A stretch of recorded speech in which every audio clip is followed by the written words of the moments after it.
Plongez dans l'univers fascinant des plantes médicinales avec le podcast L'Apothicaire. Chaque épisode vous guide à travers les secrets des plantes médicinales afin que vous puissiez intégrer ces trésors de la nature dans votre quotidien. Que vous soyez débutant ou connaisseur, L'Apothicaire vous propose un voyage sensoriel et scientifique au cœur des plantes médicinales bienfaisantes. Cette fois-ci, pour ce balado, le 11e de ma série, je rencontre une femme, une autrice, une conférencière, une consultante en médias sociaux, Michèle Blanc. Avec elle, on a été de son enfance, par sa formation, ses expériences de travail. On a également parlé de la vie, de la société et de plusieurs sujets. Je pense que vous allez aimer la découvrir en même temps que moi quand on va écouter ce balado. J'aimerais remercier mes commanditaires, bien entendu, l'Apothicaire avec Véronique Paré, XP Béton, ainsi que Absolue Résidence et Joliane Miron, services financiers.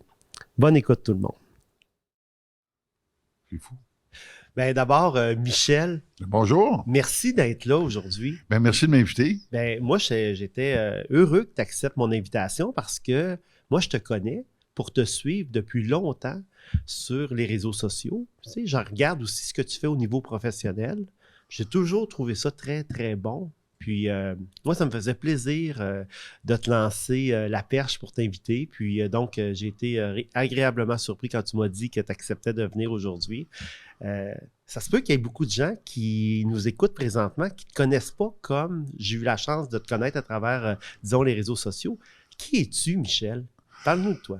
Qui je suis? Grande question. Oui, grande question. Oui, effectivement, il peut y avoir... Ben écoute, moi, je suis consultante, conférencière, auteur en stratégie web, médias sociaux, plus récemment, intelligence artificielle. Je pratique beaucoup ce qu'on appelle le marketing de contenu. J'enseigne à HEC, j'enseigne à l'école des dirigeants d'HEC. Puis moi, ça fait 20 ans que je suis consultante là, pour les entreprises, pour les aider à être efficaces en ligne. Alors, toi, tu avais vu ça venir.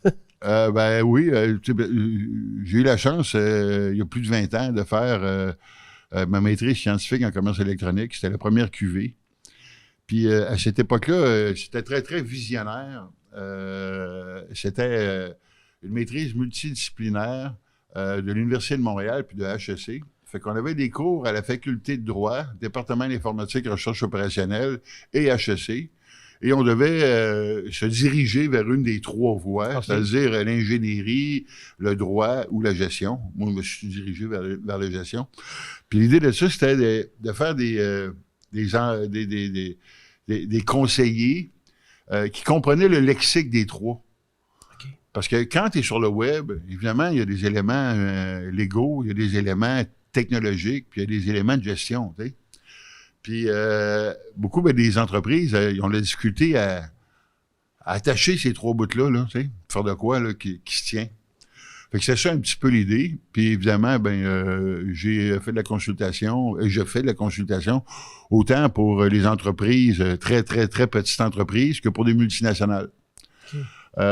Parce que, tu sais, souvent, les gens ont l'impression que le web, c'est une question de cash.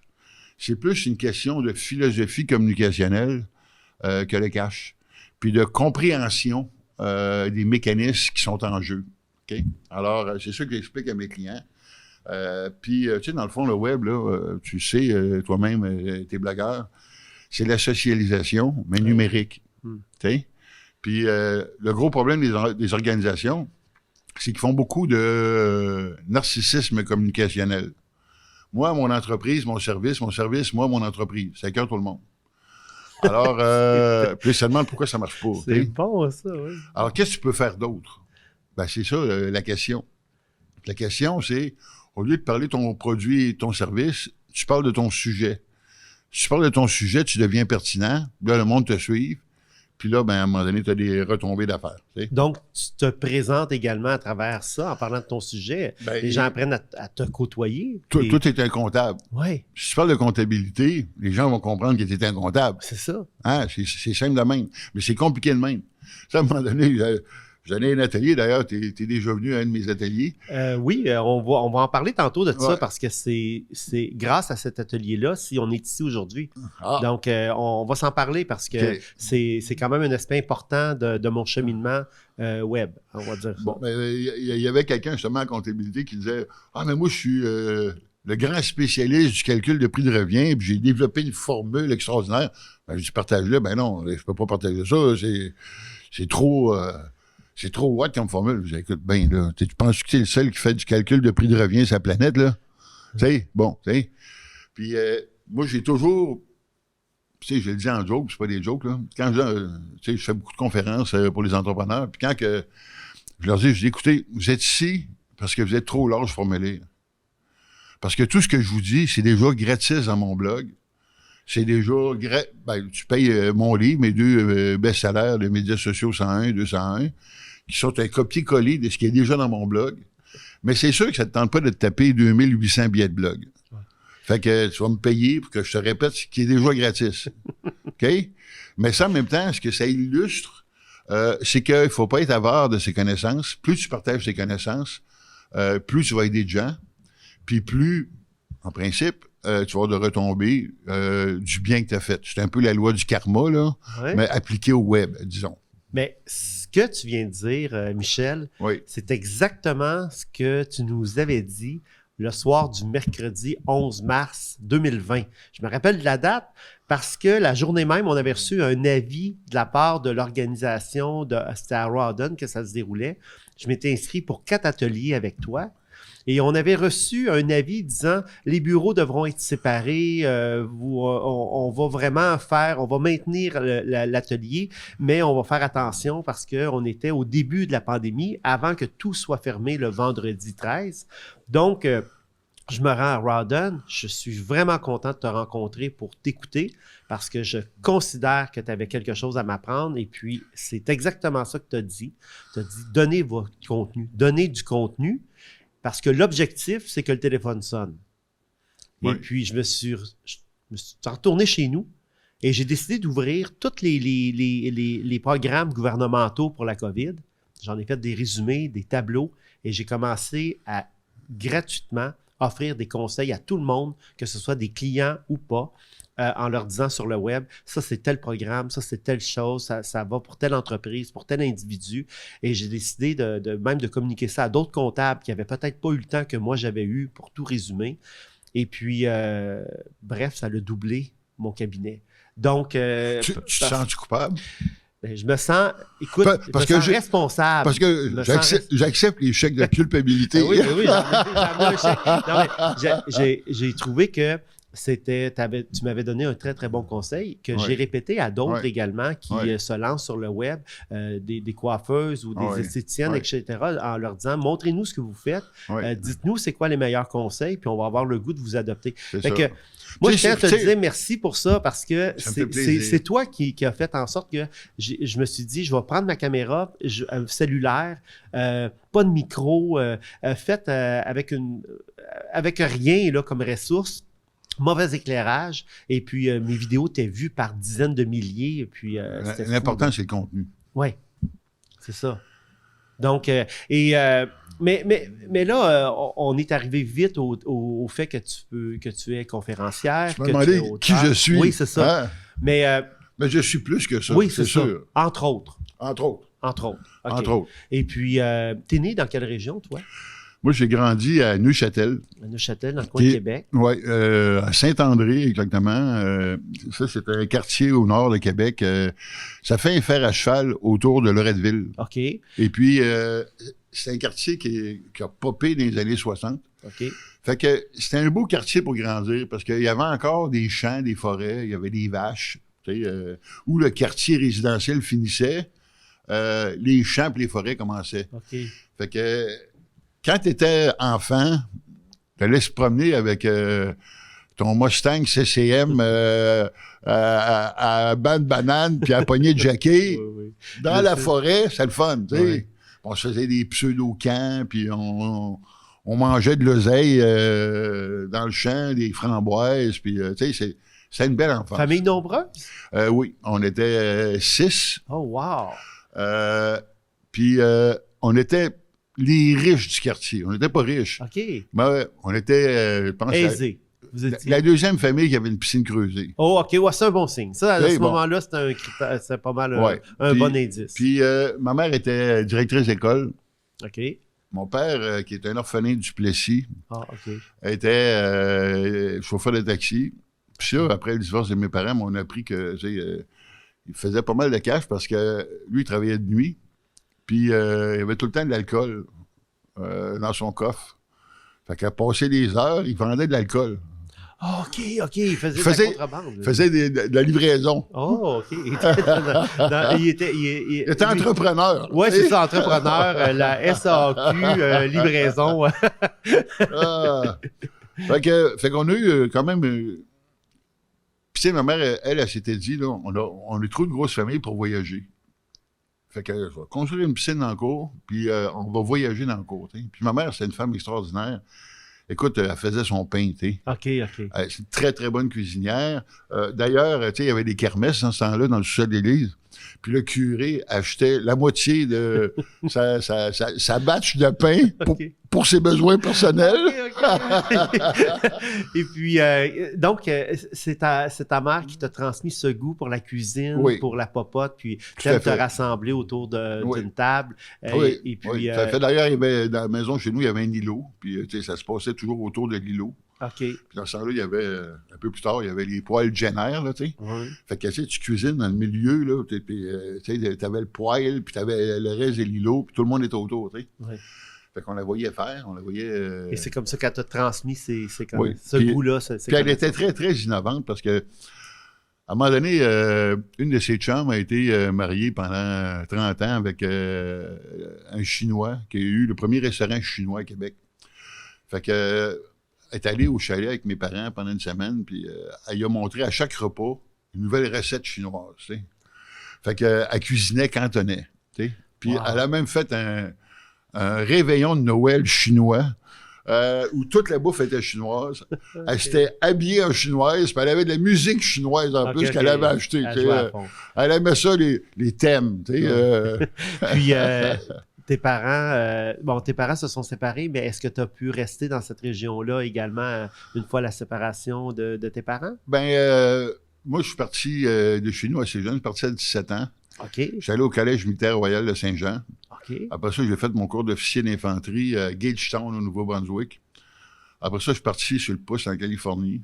Je m'étais trouvé une job de garde du corps d'un producteur de cinéma à la retraite. Puis là, j'ai pogné un mononucléose. Alors, je suis revenu d'urgence au Québec. Puis là, je pris un appartement. Puis j'ai eu, disons, ma vingtaine était assez rock'n'roll. Tu sais, j'ai fait mon bac à l'Université Laval. Puis dans ce temps-là, moi, je trouvais ça extrêmement innovant. Puis c'était une crème de bonne idée, mais dans les faits, c'était pas une bonne idée. J'étais dans les premières à faire un bac multidisciplinaire. Ouais.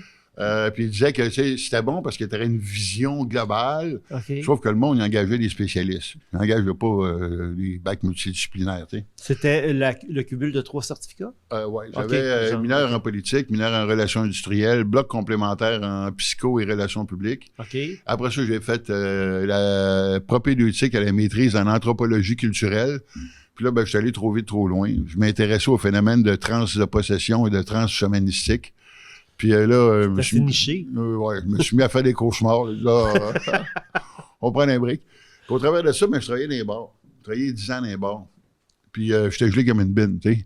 Okay. J'ai fait mon bac gelé comme une bine. Tu sais, dans ce temps-là, le hashish était bon. Okay. Fait que tu travailles dans les bars, puis tu fais ton bac en même temps. C'était rock'n'roll, tu sais, vraiment, là, tu sais. Puis après ça, grosse peine d'amour. Là, je déménage à Montréal. Puis ma première job à Montréal, j'étais boss boy dans un bar de danseuses. OK. Nettoyer les cendriers. Puis tu dois fumer dans les bars aujourd'hui, mais dans ce temps-là, il fallait nettoyer les cendriers. Puis j'étais là 3 mois. Puis après ça, j'ai travaillé aux Deux Pierrots. Puis après que je sois parti, mon ancien boss s'est fait tirer dans le bar où il travaillait, où je travaillais. Là, je savais pas, mais c'était un bar de la mafia, là, mettons. Fait une vie rock'n'roll. Puis après ça, mais tu recherchais ce côté-là. Non. Non, mais pour aller travailler dans ces milieux-là. Non, j'avais pas le choix. Là, j'appliquais partout, puis c'est le premier qui avait une place. Là, puis quand tu arrives, tu n'as pas une scène à Montréal, là, ton chèque de chômage tire à sa fin, là, tu vas prendre n'importe quoi. Là, okay. J'ai pris n'importe quoi. Tu devais assumer le coût de tes études toi-même? Oui. Oui. Puis, mais là, mes études étaient finies. OK. Là, j'arrivais, j'avais tout laissé à Québec, j'arrivais à Montréal avec rien. Je restais dans un 1,5 miteux avec des coquerelles. Il fallait qu'il se passe de quoi. Après ça, j'ai eu ma vraie job, si on peut dire, une vraie job. Là. J'ai été à la direction marketing d'une firme qui s'appelait ABC Sonorisation Multimédia Audio-Vidéo. Puis là, on faisait des gros shows. Là, la tournée mondiale de Carbone 14, Metallica. Puis nous autres, c'est une compagnie assez innovante. On était les premiers à faire des captations de diffusion en circuit fermé sur écran géant. OK. Fait que, écoute, le 350e de la ville de Montréal, le gros show là, avec Tom Cochrane, Joe Cocker, Neville Brothers, Céline Dion, Atlanta Jubilation Gospel Choir. Moi, j'étais backstage. Tu l'as vécu. Oui, puis j'ai même vu une petite crisette de Céline qui s'était pognée avec Cachetine, là, ça, c'était assez weird, là. Ah ouais? Raconte! Écoute, backstage, Céline, elle faisait des vocalises avec une couple de ses choristes, là, tu sais. Puis Cachetine, qui était gelé comme une balle, il arrive à côté, puis il commence à chanter avec eux autres, mais à contre-temps. Ah, OK. Pour la fucker. Elle était frustrée. Elle est partie. Puis, tu sais, c'était un gros show, là. Tu sais, c'était un show, tu as 3 plateaux, là, qui roulent, là, pour chacun des groupes qui changent, OK. là. J'ai jamais vu un gros plateau de même, là. C'était immense. Puis nous autres, on faisait la diffusion des vidéoclips entre les vedettes internationales, le temps que, justement, le plateau roule, puis qu'ils en mettent un autre, là, tu sais. Fait que là, à part, là, frustré au bout. Mais, tu sais, c'était tellement un gros stage qu'elle s'en va à l'autre bout du stage. Mais là, c'est son tour de rentrer. Puis René était là. Céline, c'est ton cue. C'est ton cue. Là, il fallait qu'elle traverse la patente au gros complet. Ah, écoute, l'enfer. Mais bref, c'était une belle vie. Puis en plus de ça, moi, j'avais produit pendant 5 ans la tournée Vidéodance Musique Plus à Grandeur du Québec. Puis j'avais vendu et produit le méga Vidéodance Musique Plus, qui était le plus gros show de vidéoclips que j'ai jamais eu au Canada, dans le Colisée de Québec, dans le cadre d'Expo Québec pendant 10 soirs. T'avais des écrans géants qui descendaient puis qui montaient de la scène du plafond au Colisée, puis t'avais des lasers, puis t'avais... Donc, c'est un milieu qui t'intéressait. C'était super trippant. C'était super trippant, mais ça payait pas. Mon boss faisait bien du cash. Okay. Mais moi, j'étais à la direction marketing puis direction de production. C'était vraiment stimulant. Puis, justement, pour le show Méga Vidéodance Musique Plus, là, je sais pas si tu te souviens, dans ce temps-là, les téléphones cellulaires, c'est des espèces de briques, là, tu sais. Fait que moi, j'avais ma valise ouverte avec les contrats puis les plans, tout ça, puis j'avais 2 cellulaires là-même, puis, écoute, c'était... Puis là, nous autres, on avait demandé 2 jours de montage. Mais là, Expo Québec puis le Colisée, justement, il y avait eu... merci. Il y avait eu une demande d'un show de Metallica. Puis Metallica, je pense, ça leur rapportait 500 000 $. Fait que là, c'était fuck that, là, tu vas avoir une journée pour monter ton show, même pas 8 heures.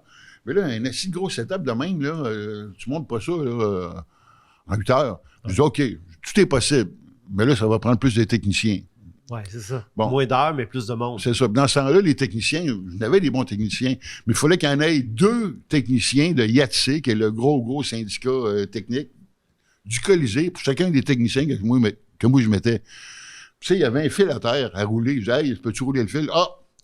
C'est l'électricien qu'il faut qu'il...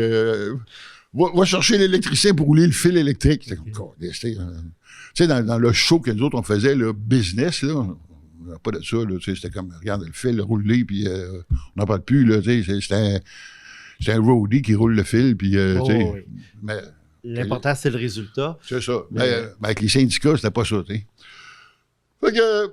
Fait que là, on a 8 heures pour monter le show, puis ça doit commencer, je sais pas, moi, genre à 18 heures le soir.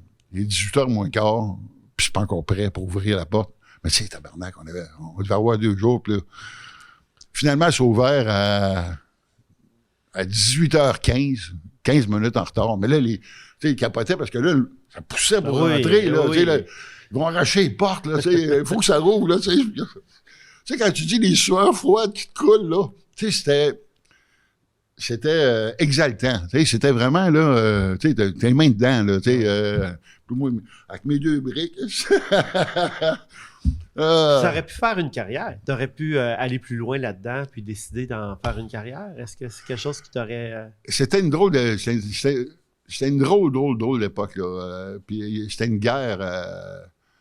de tranchées. OK. Tu sais, aujourd'hui, là, la grosse compagnie, c'est Solotech. Oui. OK? À l'époque, c'était ABC. OK. Puis Solotech, c'est une petite boîte qui commençait à grossir. Puis, humblement, mon boss s'était planté. Parce que moi, je voyais les appels d'offres rentrer, là, tu sais. Puis, ce qu'il demandait, là, c'est une PM2000, qui était la grosse console de son, là. Puis mon boss, lui, c'était un tripeux d'audio, là, tu sais. Il avait un kit de son de 100 000 $ dans sa maison, là. Puis là, tu sais, à un moment donné, il m'avait invité chez eux, puis là, il m'avait mis dans un Lazy Boy. Puis là, il fallait que je recule le Lazy Boy pour que le point focal musical arrive dans mes oreilles à cette position-là. Puis je dis, tabarnak, c'est moi qui est sourd, de moi. Encore, ton système de son, tu sais. Puis il y avait les meilleures boîtes de son au Québec, tu sais. Des Electrovox qui avaient payé une fortune. Puis je dis, regarde, dans l'appel d'offres, là, il va te demander 30 000 watts de son. Ils s'en calissent de la qualité de la boîte de son. Ce qu'ils veulent, il y a une PM2000. Le technicien de son, là, c'est ça qui touche. Là. Ta boîte de son là, qui est pognée dans les airs, là, il touche pas. Il arrive avec un mesureur, puis il y a 30 000 watts, merveilleux. That's it, t'sais. Fait qu'il arrête de pousser tes boîtes de son, achète des PM2000, puis il voulait pas, parce que lui, c'était la qualité. Puis chez Solotech, ben, il y avait les PM2000. Fait que chez Alitech, sortait, puis nous autres, on perdait tous les appels d'offres. On avait le son, on avait les meilleures boîtes, mais on n'avait pas la crise de console que les soundmen voulaient, tu sais. Puis à partir de ce moment-là, Solotech a levé d'une façon extraordinaire. Puis ABC, qui était aussi quand même très diversifié, parce qu'il y avait 50 DJ, il y avait des gros kits de son, le gros kit de vidéo, les gros shows corporatifs. C'était trop diversifié. T'sais. Puis après ça, ben, j'ai travaillé en communication organisationnelle pour une firme qui s'appelle Coefficience. Puis encore là, je faisais aussi de la production. Le plus gros show à l'époque qui avait jamais été fait là, au Palais des Congrès de Montréal, c'est moi qui avais imaginé ça. Écoute, ça finissait avec des feux d'artifice intérieurs. Okay. Les pompiers étaient là, puis c'est un gros show, là. C'est un show, je dirais pas, ça va faire scandale, je dirais pas le nom de l'organisation gouvernementale qui payait pour ça, mais c'est 800 000 de budget pour 2 jours de conférence. Okay. Sans compter la location de la salle, la bouffe et les hôtels. Rien que pour le contenant contenu, c'était 800 000 pour 2 jours. Puis c'est en quelle année, ça? Ça, c'est en 1999. Wow! 80, ouais. C'est 800 000, c'est 4 millions aujourd'hui. Là. C'est l'argent de Marnac. C'est un show, là, ça s'était jamais vu. Écoute, Microsoft avait fait un congrès, là, puis c'était moins capoté que ça. Là, fait que, puis toi, tu avais imaginé ça? Donc, oui, on l'avait produit. Puis ça commençait le samedi matin, à 8 heures, tout le monde s'est endormi, tout ça. Le président de la compagnie s'en va en avant. Non, pas le président. Je me souviens plus de la vedette, là, mais une vedette, tu sais, maître des cérémonies, il faisait un petit discours plate. Puis à un moment donné, il y a un gros boom qui commence. Bang, bang, bang, bang. Là, t'as un ninja qui descend du plafond en rappel. Puis là, avec la toune de Mission Impossible. Puis là, il s'en va en avant. Il donne une disquette au président. Le président prend la disquette, il la met dans un laptop. Pow! Le show commence. Tu as des écrans géants. Écoute, tu avais des lasers en 3 dimensions avec le logo au-dessus de la tête du monde. C'était capoté. Mais c'était un show extrêmement important pour booster la communication interne de l'entreprise. Puis après ça, les ventes avaient... c'était extraordinaire. Là. Mais évidemment, beaucoup de gens qui disaient « Hey, ça coûtait tellement... » feu d'artifice intérieur, pourquoi vous avez mis de l'argent là-dessus, tu sais, il y a tout le temps des chiolus, là. Mais, c'est trippant, tu sais. Ouais. Après ça, ben, j'ai travaillé chez Bell Canada. Je vendais des systèmes téléphoniques, des gros systèmes, là, des systèmes à clé, puis des PBX. C'est moi qui ai vendu la première carte d'intégration informatique téléphonie. Puis c'était une carte qui pouvait envoyer 30 000 fax. D'une shot. Okay, c'est à cause de toi, ça, là. C'est de ma faute. Fait que j'ai fait ça pendant un certain nombre d'années. On a reçu des fax. Ouais. J'arrivais le matin, là. Puis ça payait en crime parce que juste avant le bug de l'an 2000, là, changer votre système, ça va planter. Et là, les ventes, la peur. Ben oui, on faisait peur aux gens. C'était payant au bout. Mais en 2001, North Star, Nortel plante. Puis moi, je vendais aussi aux municipalités. Fait que les municipalités fusionnent. Coupé dans le cul, merci, bonjour, tu perds ta job. Puis là, ben, j'ai vu, ça venait de sortir, maîtrise scientifique en commerce électronique, puis moi, j'avais toujours été en technologie, là, tu sais. Faut que je fasse ça. OK. Puis là, ben, ma conjointe a financé mes études. J'ai fait ma maîtrise en 1 an et demi. Mon mémoire a été publié scientifiquement au Cyrano, ce qui est réservé aux fellow PhD. Fait que ça partait bien. T'étais sérieuse, là. Oui. Puis, écoute, je travaillais du matin de 8h à 11h le soir. Qu'est-ce qui te motivait autant? Ben, d'abord, la faim. Parce que là, on venait d'acheter... Quand j'ai perdu ma job, ça faisait une semaine qu'on venait de s'acheter une maison à Saint-Bruno. Ça va pas bien, là, tu sais. Fait que là, il fallait que le cash rentre au PC, là, tu sais. Puis, il fallait que je change de direction de ma vie, tu sais. Fait que... écoute, ma première conférence, c'était le Conference Board of Canada Council on E-Business Innovation. En anglais, en plus. Écoute, les genoux me claquaient de même. Fait que là, j'étais parti, tu sais. Puis là, ben, avec 3 de mes collègues, on a fondé Adviso Conseil, qui existe encore aujourd'hui. Mais 3 ans après, Shotgun, 2 contre 2. J'ai vendu mes actions pour une pinotte. Puis aujourd'hui, ben, mes 2 ex-associés sont multimillionnaires à la retraite, tu sais. Ah oui? Oui. Puis moi, j'ai été tellement blessé de ça qu'après ça, je suis tout le temps resté tout seul. Je voulais pas revivre ce déchirement là, de Shotgun. Puis en plus, ils t'ont fait une proposition que tu avais le choix d'accepter pour équivaloir, ou sinon... Ben, ou les acheter au même prix. Ou les acheter au même prix, c'est ce que la clause... c'est ça. Puis ça, ben, comme je viens de te dire, nous autres, on venait d'acheter notre maison. Ils savaient que tu étais vulnérable, là, que tu n'étais pas dans la bonne... C'est ça. Puis en plus, notre avocat, c'est le père d'un associé qui était sur l'autre bord de la table. OK, parfait. Ça regarde pas bien. Ouais. Puis un de mes mentors, Jacques Nantel, je suis allé le voir, je dis « Qu'est-ce que t'en penses, Jacques? » Il dit, écoute, il dit... le Jacques Nantel de DHEC? Oui. OK. Il dit, écoute, Michel, ta compagnie n'a pas de valeur tangible, mais elle a une très grosse valeur intangible. Puis cette valeur-là, c'est toi. C'est toi la face d'Adviso. C'est toi qui fais des chroniques au Canal Argent. C'est toi qui écris dans les affaires. Moi, je pense que tu devrais vendre. Puis oui, si t'achètes des problèmes juridiques jusqu'à la fin des temps, puis ton associé, lui, il ne payera pas son avocat. Toi, tu vas le payer, tu sais. Puis il dit... moi, je pense que tu vas manger tes bas pendant 6 mois, mais qu'après ça, ça va lever. C'est ça qui t'a poussé à fonder ta propre boîte. Oui. Puis d'ailleurs, mon premier gros client, c'était Canoë. OK. Je vais voir le boss de Canoë. Je dis, bon, je pense que vous auriez besoin de mon aide. Je dis, voyons donc, tabarnak, 50 millions de chiffre d'affaires, t'es qui, toi, Chris, pour me dire que j'ai besoin de ton aide? Ben là, je dis, moi, je connais peut-être pas grand-chose. Ben, je suis allé sur votre site, puis j'ai vu un outil de calcul de taux hypothécaire vraiment intéressant. Je suis allé ailleurs, je suis revenu, j'ai jamais été capable de retrouver cet outil-là. J'ai dit, 50 millions, c'est un méchant beau chiffre d'affaires, mais je dis, 60 ou 70, c'est pas pire aussi, tu sais. Puis j'ai dit, donnez-moi un petit mandat, là, 15 000, mettons, tu sais. Donnez-moi votre pire cochonnerie. Ce qui va le plus mal, l'Empire Canoë. OK? Puis vous direz, 15 000, je me suis fait fourrer. Vous direz, oh, j'en ai pour mon argent.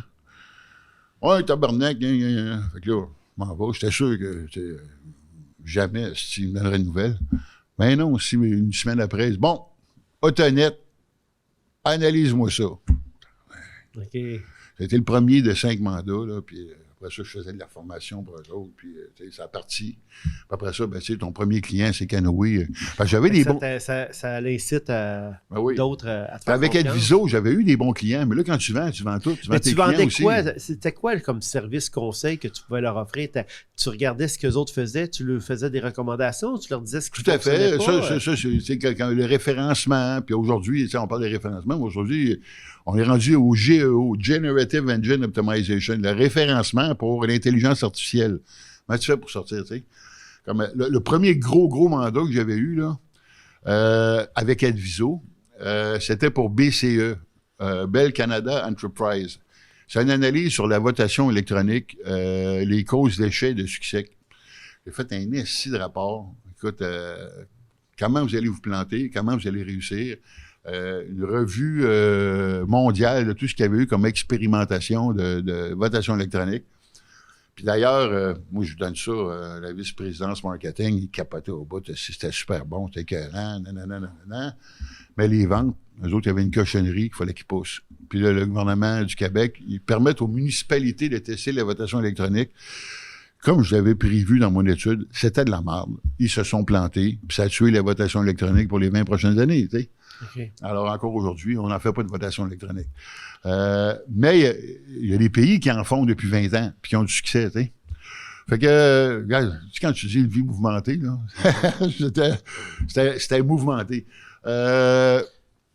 Puis après ça, ben, Analyweb, j'ai monté ma business tranquillement. Puis entre-temps, j'ai changé de sexe.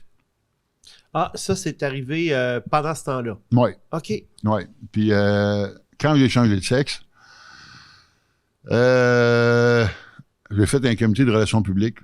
Puis qu'est-ce que je fais? J'en parle ou j'en parle pas? Non. Ils m'ont tout dit, ferme ta gueule. Puis moi, je faisais des conférences sur l'importance de l'authenticité en ligne. Puis, je me disais, je peux pas ne pas en parler, là. Je peux pas mentir au monde. Là. Mais pour toi, c'est une bonne nouvelle, ça? Que je change de sexe? Ben oui. Oui. Tu avais donc pas le goût de le crier, de le communiquer, mais j'ai peur de dire aux gens que tu serais heureux. Non. Regarde, au début, là, moi, je pensais que ma vie était finie.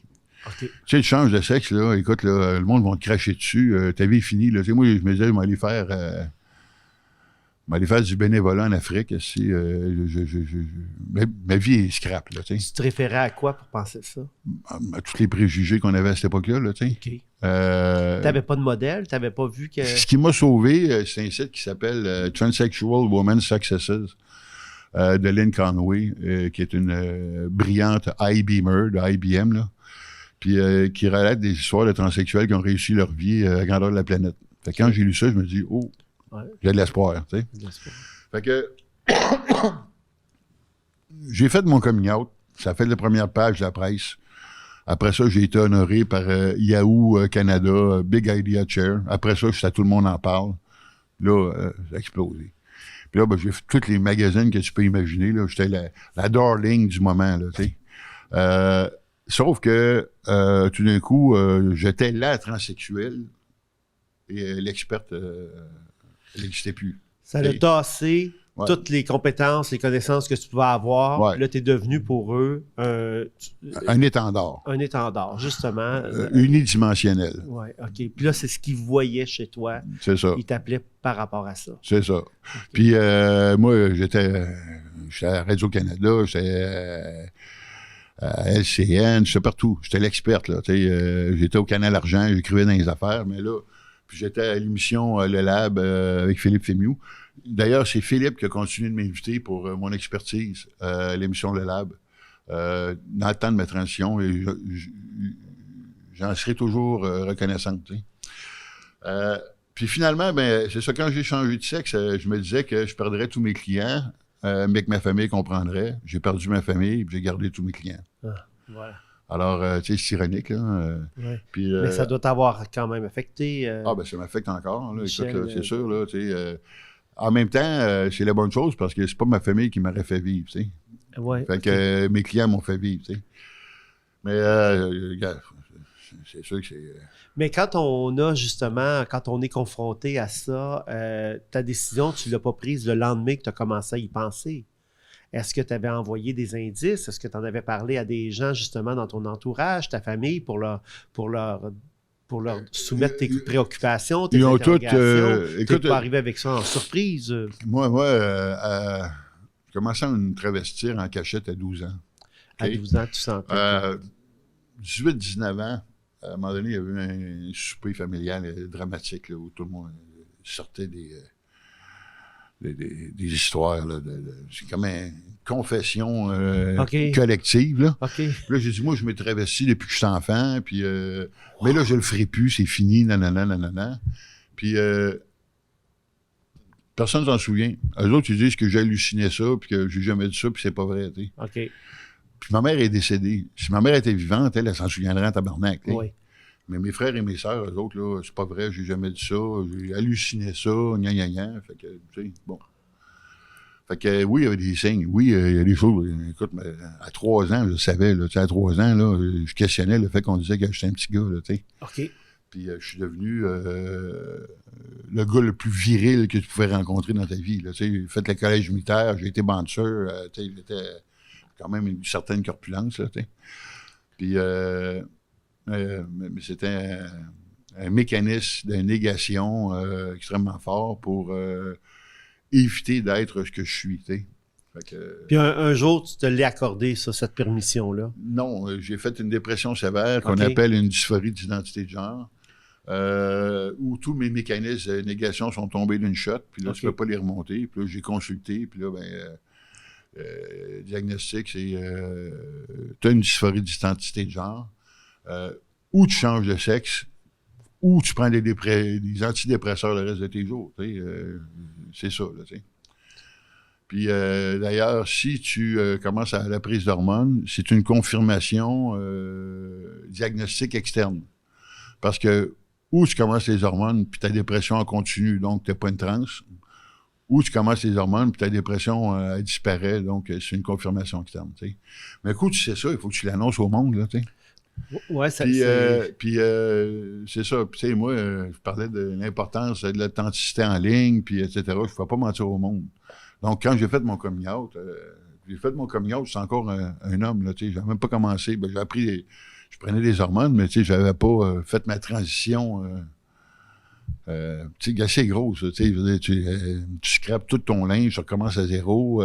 Puis là, en même temps, ben, c'est comme si tu vivais une autre puberté, parce que là, tu deviens femme, puis là, souvent, on le voit, là, quand tu vois des trans, t'es plus femme que femme, t'es trop femme, tu sais, le maquillage, puis les vêtements, là, extravagants, puis c'est trop, tu sais, t'es pas toi-même, t'es à la recherche de toi-même. Tu fais une puberté, c'est quoi mon style, puis nanana.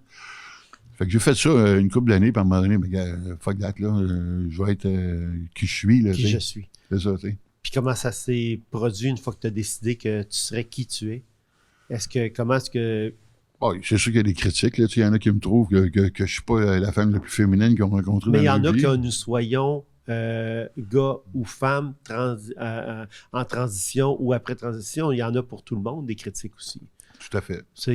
Tout le monde reçoit des critiques. Tout à fait. D'ailleurs, quand on a déménagé où on est présentement, à Churchill, dans la Naudière, j'ai dit à ma conjointe, la première année, on ne met pas d'argent dans la maison.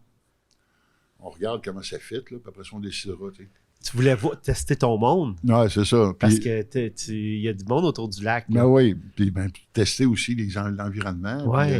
Parce qu'elle avait bien des préjugés, là, parce que la Naudière, c'est des fumeux de potes, c'est des Hells Angels, c'est ci, c'est ça. Puis moi, bien évidemment, comme une de mes spécialités, c'est le marketing, je fais des analyses statistiques. Puis Joliette, c'est un des endroits où il y a le moins de crimes violents au Canada, puis où il y a le plus de croissance économique. Okay. Tabarnak. C'est le temps. Les préjugés, c'est une chose, les stats, c'est ça qu'ils disent. Oui, c'est ça. Fait qu'après un an, autour de notre lac, il doit y avoir 110 maisons, puis il y en a 2 qui me piffent vraiment pas. Je dis, la moyenne n'est pas pire, parce que je serais un homme, ça serait probablement plus que ça. Oui. Fait que, bon, c'est bon, tu sais. Puis effectivement, les gens sont vraiment, vraiment sympathiques là, en région.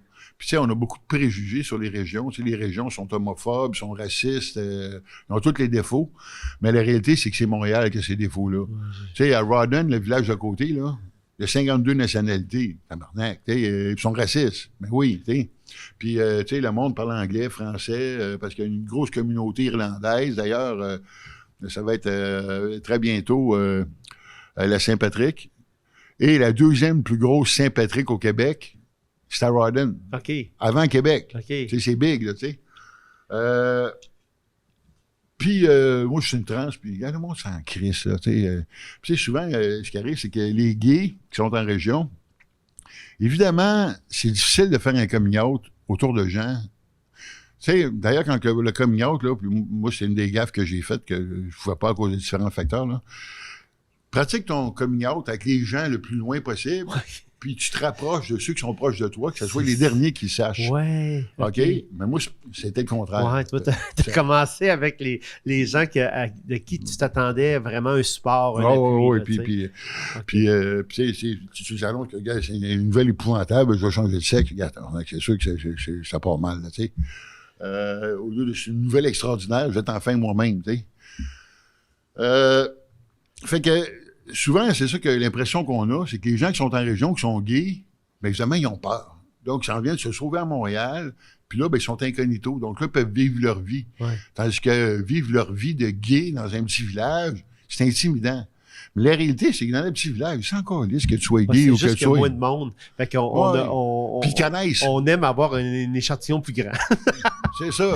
C'est peut-être ça aussi qui nous pousse à aller en ville. C'est qui l'autre gay? Parce que c'est ça. Mais Michel, on va prendre une petite pause.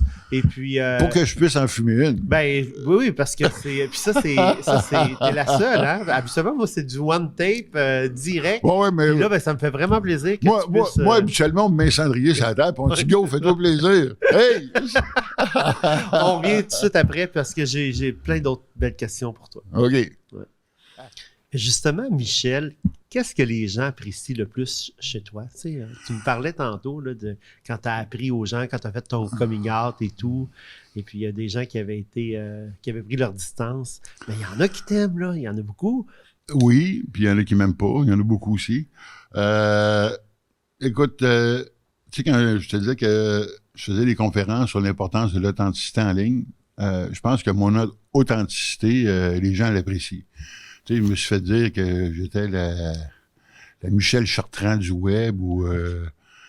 tu sais, moi, je prends ça comme un compliment. Ben oui, je pense que la référence est bonne. Parce que c'est sûr que je sacre. Mais en même temps, moi, je suis fier des sacres parce que ça marque mon territoire québécois dans la francophonie. Parce que j'ai quand même un bon lectorat dans la francophonie. Puis je fais exprès pour mettre des expressions québécoises. Puis j'ai pas honte du joual. Le joual, ça fait partie de mon identité. D'ailleurs, quand j'ai commencé à écrire, moi, je suis parfait bilingue.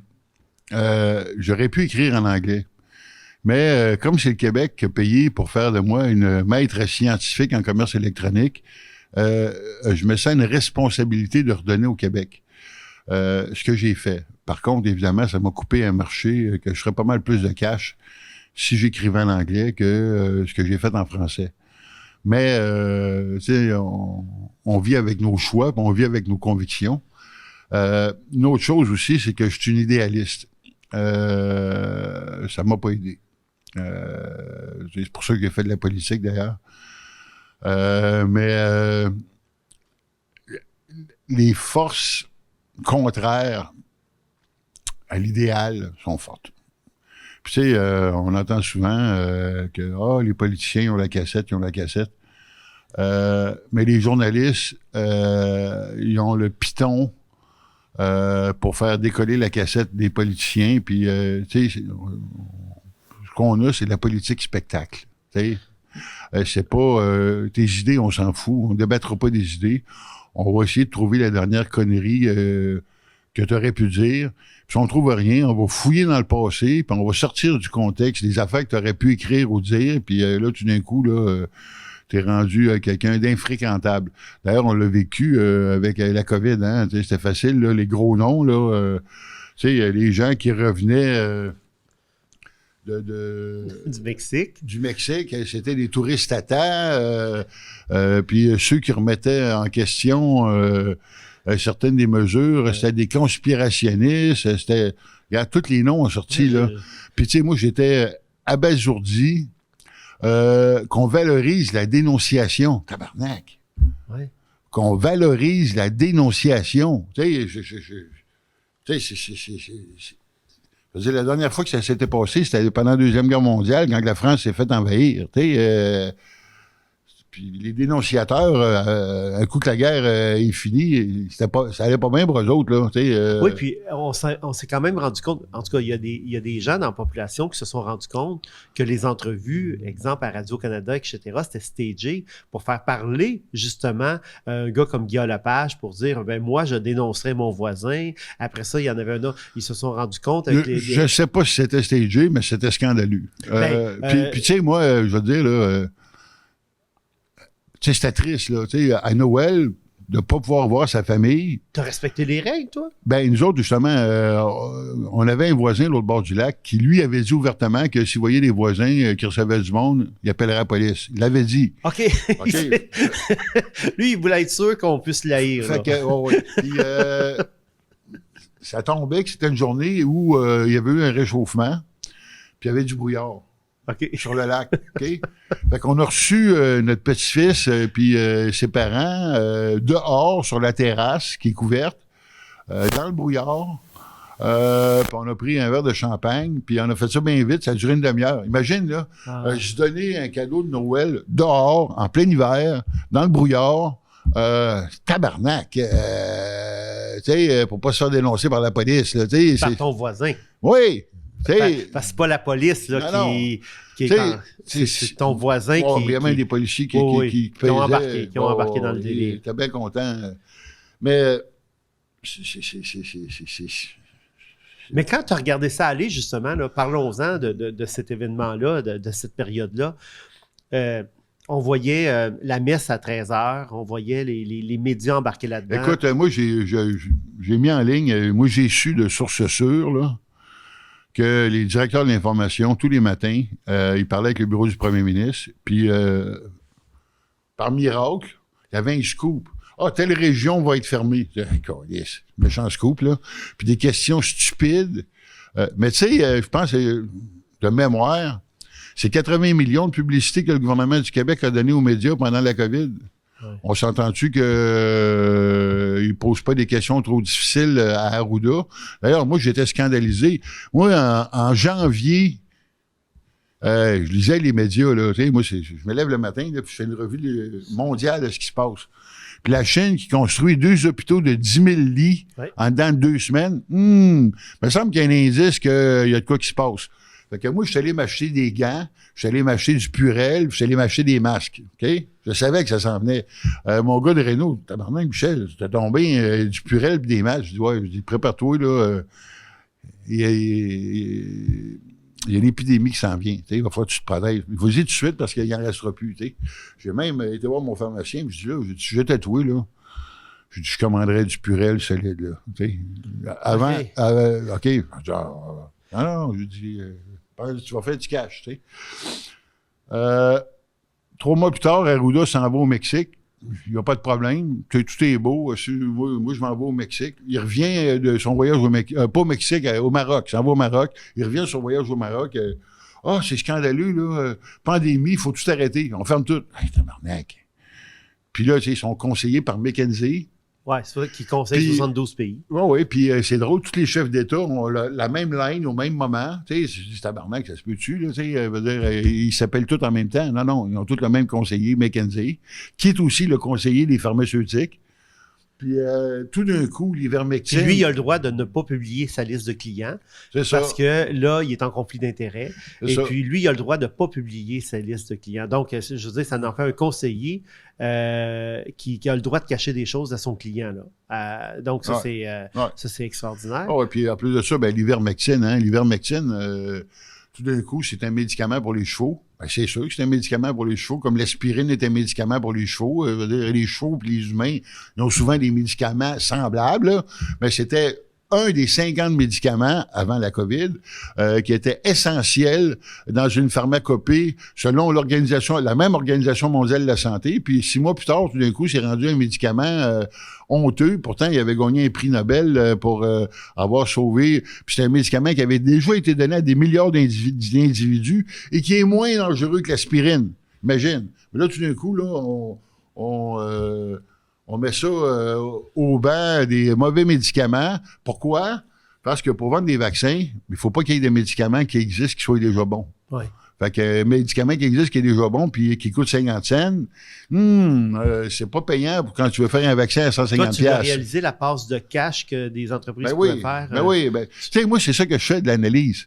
Tu sais, je veux dire, je suis payé pour faire de l'analyse. Tu l'as réalisé tôt. Oui, je savais en janvier, là, tu sais, je veux dire, j'ai pas attendu que l'autre déclare qu'il y a une pandémie. Je la voyais venir, la pandémie. Puis je suis pas un microbiologiste. Je suis capable de lire dans les médias, tu sais, je suis capable de voir qu'est-ce qui se passe, tu sais. Puis, fait qu'il y a plein d'affaires que j'ai vues. Puis... Est-ce qu'il y a des gens qui se sont distancés de toi par rapport à tes prises de position, qui étaient quand même... Moi, je te lisais, là. Il n'y avait rien de catastrophique dans ce que tu écrivais. Ben écoute, moi, quand j'ai émis l'hypothèse que le virus sortait du laboratoire P3 à Wuhan, au même moment où il y avait un scandale, au laboratoire à Edmonton, où des Chinois s'étaient fait crisser dehors du Canada parce qu'ils tripotaient des virus... Puis qui travaillaient pour la Chine. Oui, c'est ça. Puis au Canada, tu sais. Oui, mais il s'en allait en Chine en disant qu'il était en vacances, puis il travaillait. Il y a des cliniques. Oui. Puis, fait que tout ça ensemble, là, tu sais, c'est weird. Là, tu es capable de lire entre les lignes puis de comprendre des choses, là, tu sais. Fait que... Une de nos bonnes amies, parce que, tu sais, je n'ai même pas écrit le corps de tout ce que je voyais et que je savais, parce que je voyais les réactions dithyrambiques. Là. Puis à un moment donné, j'ai émis l'hypothèse que le virus sortait du laboratoire P3. Il y a un journaliste scientifique de Le Soleil qui commence à me traiter de complotiste avec un fact-checker de Radio-Canada, puis qui me rentrait dedans. Puis il dit toi, t'as aucune notion de c'est quoi la science. Je dis, voyons, tabarnak, j'ai une maîtrise scientifique, puis j'ai un deck en sciences pures appliquées. Toi, avec ton bac en géographie, qui fait du journaliste scientifique, et c'est que toi, Chris, comme de scientifique, c'était comme, va chier, mange la merde, là, tu sais. Là, je me suis fait crucifier, tu sais, puis fait que là, j'ai dit, bon, calme-toi. Est-ce que tu as perdu des clients? Des clients, non. Okay. J'ai perdu des amis. OK. Puis c'est pas revenu? Non. Non, parce que, tu sais, il y a des gens qui s'étaient rendus une religion, là. Tu sais, Legault a dit ça, puis là, tu luttes contre la société, tu vas faire mourir des gens, puis tu vas faire mourir les vieillards, puis nanana. J'ai eu la COVID, moi, puis je me suis traité à l'ivermectine, puis ça a duré 3 jours, tu sais. Bon. J'ai eu l'ivermectine parce que j'ai un chum qui est au Mexique. Je lui ai dit, gars, va m'en acheter, on va mouler par la poste. Puis il m'a envoyé l'ivermectine par la poste avant que je pogne la COVID, puis que je sois malade, parce que je savais que c'était ça, tu sais. C'est encore ça aujourd'hui. Puis anyway, c'est drôle quand tu regardes les statistiques. Tout d'un coup, il y a 30 000 cas de grippe, de grosse grippe. Puis là, la COVID arrive. Il n'y a plus une grippe, là, mais il y a le même nombre aussi de COVID. Ah, c'est drôle. Puis les statistiques, j'ai écouté, il a fait une petite vidéo là-dessus, là, comment il jouait avec les statistiques. Puis tu te faisais frapper par un char, tu rentrais à l'hôpital, puis tu mourais, puis tu étais mort de la COVID. Voyons, Chris, bon. Au CHSLD, si tu étais sur le même étage que quelqu'un qui avait été testé COVID ou qui était mort de la COVID, tu étais mort. Au CHSLD, c'est salir la mémoire. Il déplaçait les infirmières d'un étage à l'autre, puis les aides infirmières qui amenaient d'ailleurs, puis regarde, ça n'avait pas de bon sens, là, tu sais, c'était... Mais quand tu regardes ça, là, dans la société, le fait qu'on soit capable de manipuler les gens, qu'on soit capable de monter des histoires comme ça, quand même de façon assez rapide, qu'on est capable de prendre écoute, le monde entier en souricière. Je l'ai vécu. Écoute, là, moi, quand je me suis présenté en politique, là... En 2018. Oui, j'avais développé un plan numérique pour le Parti québécois. OK? Puis, après ma conférence de presse, il y a un éditorialiste du Soleil qui écrit que c'est le meilleur plan numérique qui avait jamais été développé. C'est quoi un plan numérique? Parce que je veux que tout le monde soit à l'aise, là. Un plan numérique, là, c'était une feuille de route qui disait « Voici ce qu'on doit faire pour adapter la population et les entreprises au numérique qui va changer bien les choses. » Donc, toi, là-dedans, j'imagine que tu recommandais, par exemple, d'avoir une bonne connexion Internet, même en région. C'était, ben oui, je voulais même qu'on nationalise l'Internet. Moi, je voulais qu'on fasse comme la Norvège, puis que la fibre noire, qu'on appelle le gros tuyau, là, ça appartienne au gouvernement, mais que du poteau à la maison, ce soit les telcos qui connectent. Sauf que si nous autres, on avait calculé, c'était 3,5 milliards pour faire ça à la grandeur du Québec, puis 3,5 milliards, on aurait partagé les revenus au prorata de l'investissement qu'on avait fait. OK. Fait que si on avait mis 50 ben 50 des revenus... C'est un coup nul. Ouais, c'est ça. Puis ça aurait fait comme Hydro-Québec. Aujourd'hui, Hydro-Québec, ça va bien. Il rapporte de l'argent au gouvernement. Ouais. Mais là, la fibre aurait rapporté au gouvernement. Sauf que là, la CAQ, ils ont décidé, eux autres, le même, pas 3 milliards, mais mettons 1,5, 2 milliards, on va le donner au telco. Ben oui, c'est sûr, tu sais, puis t'as pas de retour sur son investissement, là, tu sais. Fait que moi, c'est ça qu'on aurait fait. Donc, c'est une feuille de route pour servir au gouvernement, pour dire comment est-ce qu'on pourrait améliorer l'efficacité, la productivité puis aussi. Autres, parce que, puis aussi faire des fermes de serveurs pour que nos données restent au Québec. Okay. Là, on sait déjà que nos données ils sont sur Amazon. Puis là, avec la guerre tarifaire, c'est pas bien bon, hein, parce que le gouvernement américain, il peut avoir accès à ton chiffre d'affaires en tant qu'entreprise qui est sur le ministère du Revenu, puis etc. Ils peuvent faire ce qu'ils veulent, là, tu sais. Puis ça sera à Amazon ou à Microsoft de défendre l'accès à nos données face au gouvernement américain parce qu'on a abandonné notre droit de contestation en traitant avec eux autres. Imagine, tu sais. Avec le Patriot Act qui s'est transformé en Patriot Digital Act, là, les Américains peuvent aller dans n'importe quel serveur de propriété américaine qui soit dans n'importe quel pays. Imagine, tu sais. Mais qui conseille le gouvernement sur ce sujet-là? Des imbéciles. Des imbéciles. En tout cas, bref... c'était un très, très bon plan numérique. Mais pendant les 32 minutes de questions sur mon plan numérique, il y a eu 2 questions sur le plan numérique. Toutes les autres questions, c'est « Madame Blanc, allez-vous vous excuser d'être antisémite? Allez-vous vous excuser d'être raciste, d'être islamophobe? Blablabla. » Puis là, ils se faisaient un caucus entre eux autres. Là. Bon, on y repose la même question de telle façon. OK, essaye cet angle-là pour poser la même question pendant une demi-heure. Ça n'a pas de bon sens. Parce qu'on t'en voulait d'être en politique ou on t'en voulait d'être en politique avec le Parti québécois? Écoute... Pourquoi qu'on t'en voulait à ce point-là, à ce moment-là? Moi, il y a un journaliste que je nommerai pas, que lui, il a parti la guerre, là. Puis c'est un journaliste qui fait de la TV, de la radio, puis de l'écrit. Puis lui, avant même que je sois candidat officiel, parce que moi, j'avais été approché par et la CAQ et le PQ. Puis tu sais, j'en avais discuté ouvertement. Puis à la CAQ, c'était Michel Blain, es-tu capable de fermer sa gueule? Puis le PQ, c'est donne-moi tes 2 bonnes idées pour faire avancer le Québec. Tabarnak, c'était pas la même approche. Là, bon, fait que j'ai choisi le PQ. Puis le PQ, avant la campagne électorale, il perdait 2 conseillers politiques. Le PQ en déroute. La CAQ perdait 20 ministres et députés. Les libéraux perdaient 20 ministres et députés. Les libéraux se renouvellent. Tabarnak. Puis là, la campagne n'est même pas partie encore, là, tu sais. Fait que ça partait mal. Là, savais-tu que les médias t'accrochent de même? Puis pas rien que ça. Moi, je te dirais, c'est les médias nationaux, là, c'est-à-dire les médias de Montréal. Moi, on me présentait comme la candidate transsexuelle, sans parler de ma maîtrise en commerce électronique. Puis on présentait Rouba Gazal comme la candidate de l'environnement parce qu'elle a une maîtrise en environnement, sans dire qu'elle est libanaise. On l'a invité 3 fois à 24 heures en 60 minutes. On m'a pas invité une crise de fois. Puis moi, à mon investiture, il y avait 250 personnes dans la salle. Il n'y avait pas un journaliste. Il y avait 15 personnes dans la salle. Puis tous les médias nationaux étaient là. Puis toutes les caméras étaient là. Regarde. Puis la réalité, c'est que en région...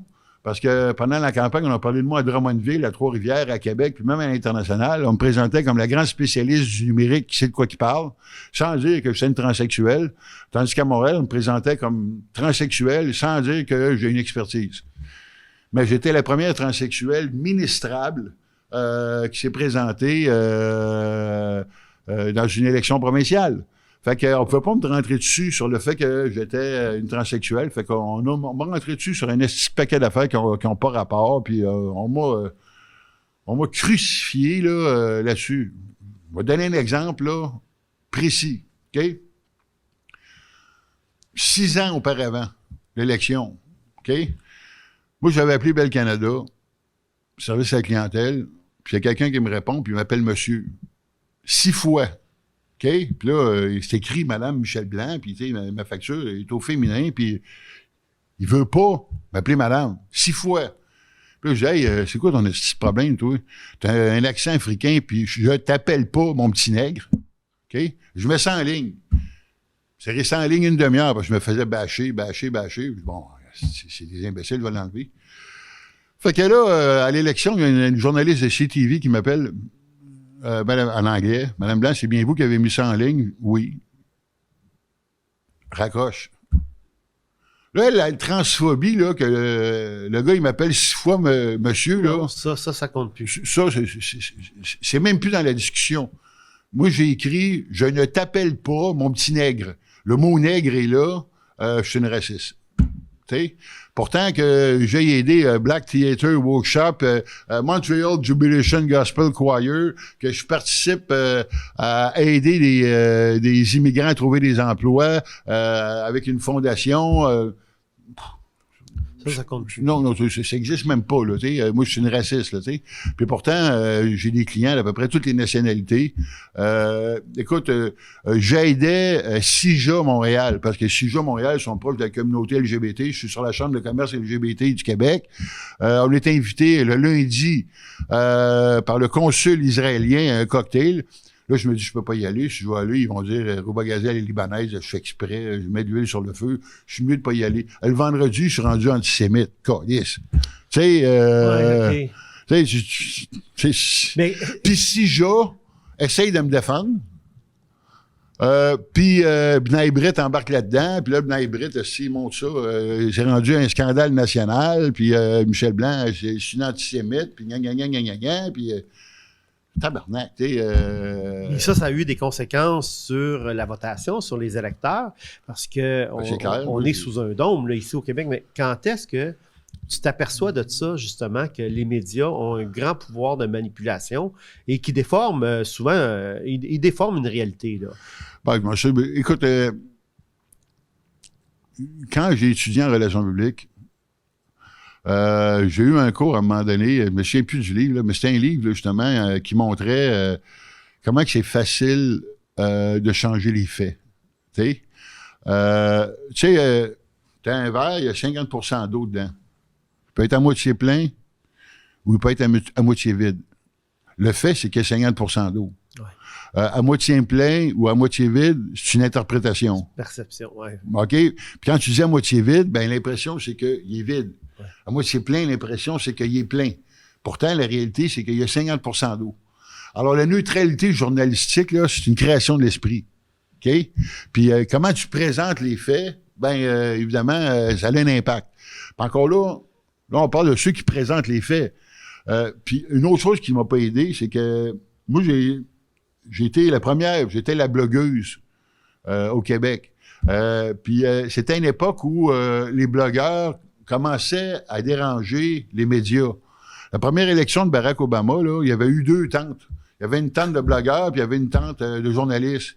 Puis les journalistes étaient en tabarnak parce que comme il y avait moins de blogueurs, le buffet était plus gros, tu sais. Okay. Puis là, il disait qu'il traitait les blogueurs mieux qu'il traitait les journalistes parce qu'il y avait plus de bouffe. C'est sais. Puis là, ben, c'est là que les blogueurs avaient commencé à lever. Puis moi, ben, je m'étais fait vomir dessus par Foglia, par Nathalie Petrovski, bref, tous les journalistes qui se faisaient demander de commencer à faire des blogs sans avoir de paye pour faire des blogs. Ils étaient tous en tabarnak. Le seul qui l'a fait, c'est Pat Lagacé. Pat Lagacé était le premier journaliste blogueur. Okay? Puis évidemment, ben, il y avait une acrimonie entre les journalistes et les blogueurs. Puis moi, ben, j'étais blogueuse. Fait que c'est sûr que je passais, me faisais rentrer dedans, là, tu sais. Puis Nathalie Petrovski m'avait bâché solide, puis j'avais répondu. Parce qu'elle disait que mon blog, c'était... je disais, mon blog s'appelle Michel Blanc. Chris, c'est sûr qu'il y a un peu de Michel Blanc dedans, là, mais elle m'a donné un petit cours de référencement.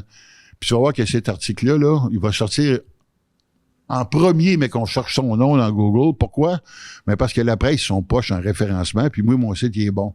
Fait que mec, tu cherches Nathalie Petrovski, tu vas te faire ramasser, tu sais. Puis je l'ai fait, puis ça s'est passé pendant 2-3 ans. Je cherchais Nathalie Petrovski, paf! J'expliquais pourquoi c'est une imbécile, tu sais. Puis, fait que je m'étais pas fait des ennemis. Ouais, mais elle a une gang d'amis aussi, là. Elle est pluguée dans les médias, puis, là. Puis Franco Novo, puis Foglia. Foglia, il vomissait ses blogueurs, tu sais. Ils prennent tout l'été ensemble, le dimanche après-midi. Non, mais tu sais, c'était comme... Puis tu sais, moi, je vous expliquais...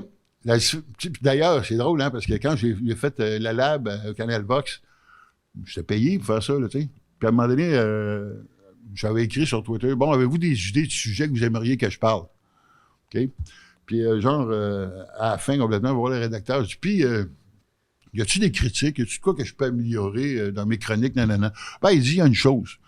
Il dit, quand tu as écrit que tu voulais avoir des sujets, les autres chroniqueurs, ils disaient, ouais, comment ça qu'elle est payée, puis qu'elle fait pas de recherche, puis que nous autres, on fait de la recherche au bout, puis tu sais, puis qu'elle peut avoir le même salaire que nous autres sans être payée. Il me dit ça. Voyons donc, t'es-tu sérieux? Je dis, oh oui. Puis je regarde, la différence, c'est que ça fait 20 ans que je fais de la recherche, c'est pas dur. À tous les matins, je fais de la recherche. Fait que moi, dis-moi, parle-moi de cybercriminalité. Il va partir pendant 2 heures. Eux autres, dis-moi, parle-moi de cybercriminalité. Chris, ils vont chercher pendant 3 jours pour savoir quoi dire. C'est ça la différence, là. T'sais. Moi, je suis une experte. Je suis pas une journaliste, je suis une experte qui parle de son sujet à titre d'experte, tu sais. Ah, ouais, c'est vrai. Fait que, tu sais, il y avait cette dichotomie-là. Puis à un moment donné, bien évidemment, là, les journalistes se sont transformés. Et là, au lieu de mettre des blogs, ils ont mis de l'opinion. Alors là, il y a eu une explosion d'opinion, puis il y a eu une diminution des faits. Tu sais, le journaliste standard, tu trouves le journal, là, pas mal moins. Puis en plus de ça, ben normalement, le journaliste, tu devais proposer les opinions contraires. Voici les faits. Un tel dit ça, un autre dit ça. Faites votre idée. Tu sais?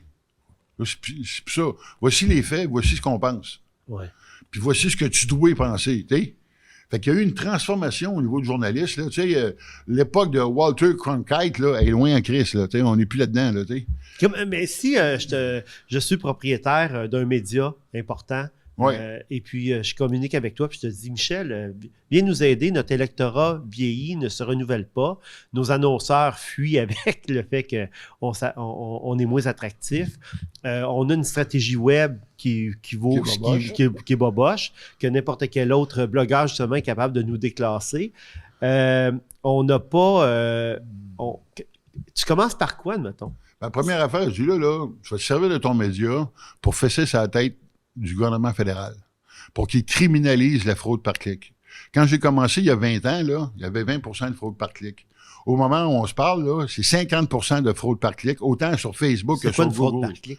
Ça veut dire que toi, si tu te mets une pièce de publicité, là, 50 c'est de la fraude. Que c'est pas la vraie vue, c'est pas le vrai nombre de vues. Un, puis deux, c'est que c'est des robots qui cliquent là-dessus. OK, c'est carrément de la fraude. OK, il y a plusieurs manières d'expliquer ça, ça serait trop compliqué, là. Mais dis-toi que pour une pièce que tu mets 50 là, c'est pas vrai. OK? Le gouvernement fédéral qui est tout fier d'aller chercher 100 millions de Google pour donner aux médias, c'est une farce. La fraude par clic au Canada, c'est 8 milliards. Puis c'est non criminalisé. Imagine, tu fais une fraude qui est pas criminelle. Tabarnak. Tu continues, ça grossit. Et pourquoi que Facebook et Google luttent pas contre ça? Ben, as-tu intérêt à perdre 50 de ton chiffre d'affaires? Non. Ouais. Puis les agences, de deux choses l'une. Ils fonctionnent au pourcentage. Ouais. Puis ou c'est des crosseurs, ou ils le savent pas, puis c'est des imbéciles.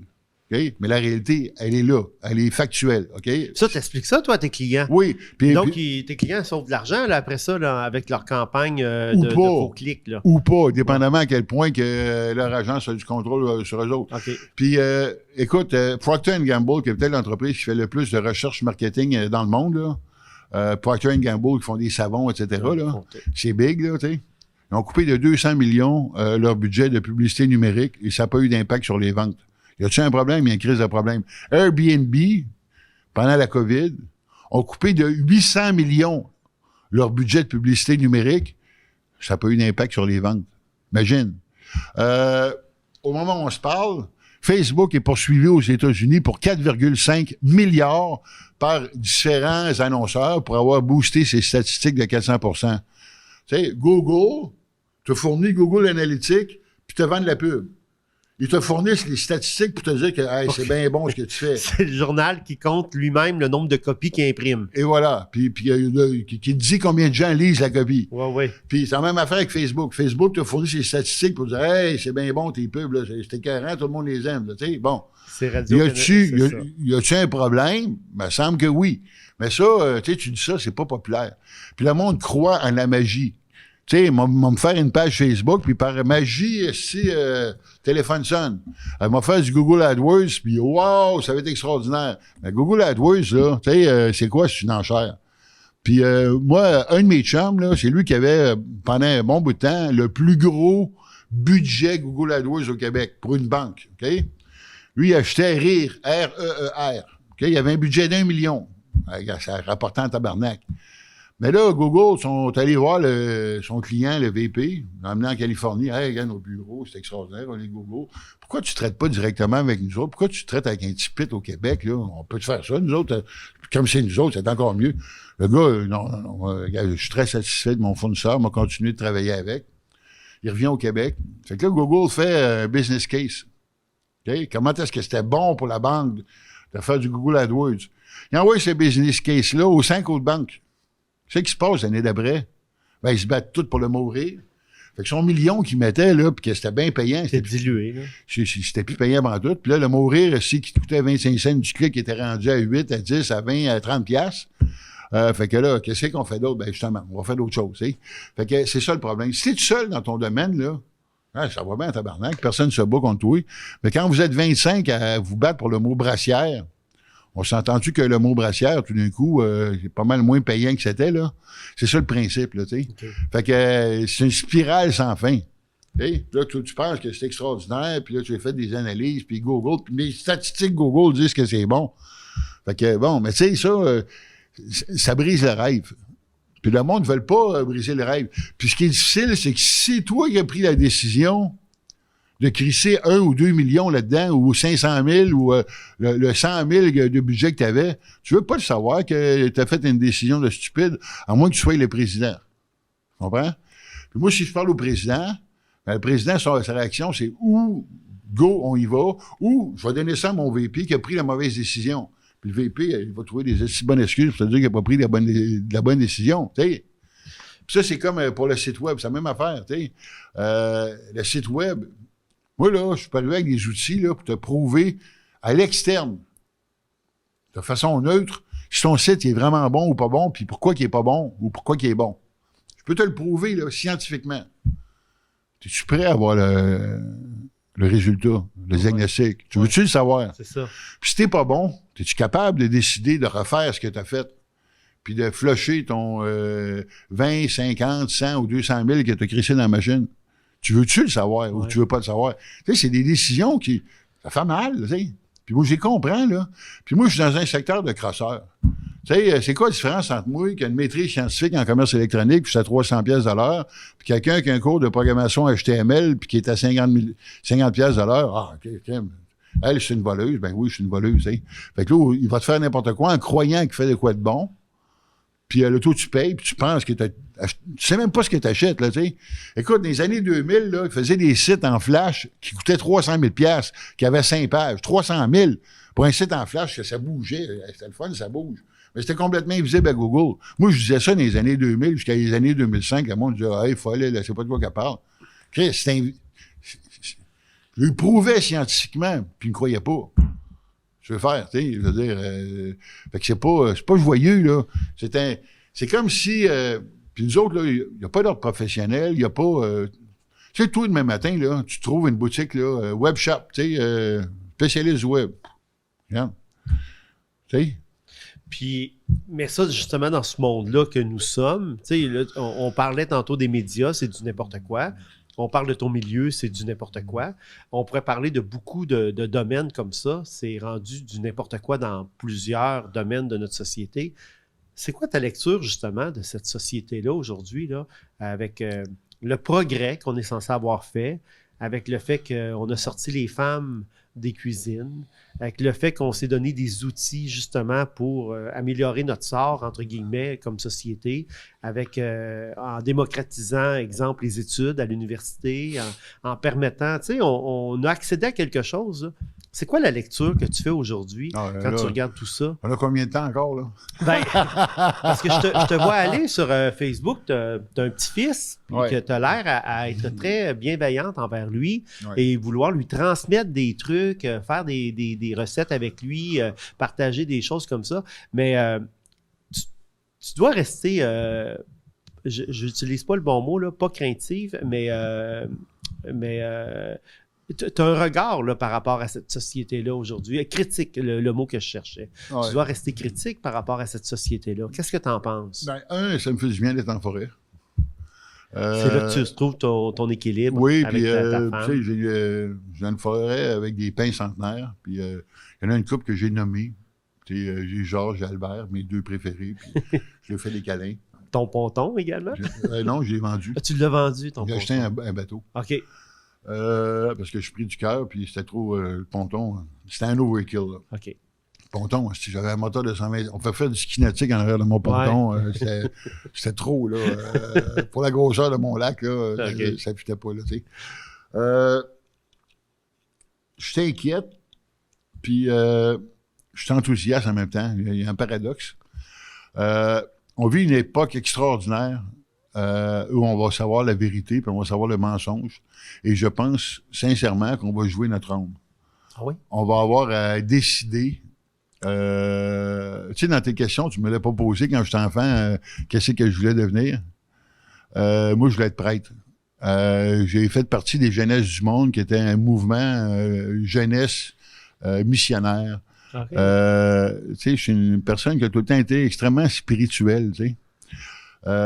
Puis, j'ai réalisé que la religion, c'était comme un mode d'emploi pour atteindre l'au-delà. Tu sais, je te disais que je voulais faire une maîtrise en anthropologie sur les phénomènes de transe de possession, de transe chamanistique.